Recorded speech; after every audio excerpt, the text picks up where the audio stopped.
Nalazimo se na jednom velikom gradilištu, za nas, za grad Varaždinske Toplice, jako važan. Proširenje državne ceste D526 sa izgradnjom prilazne ceste na naš budući autobusni kolodvor.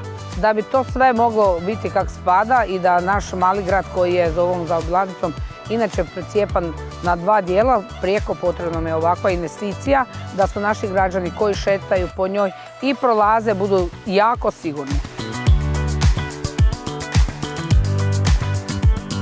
Veliki, opsežni radovi, jako zahtjevni, ali nadam se da sve to bude do 1.5. gotovo.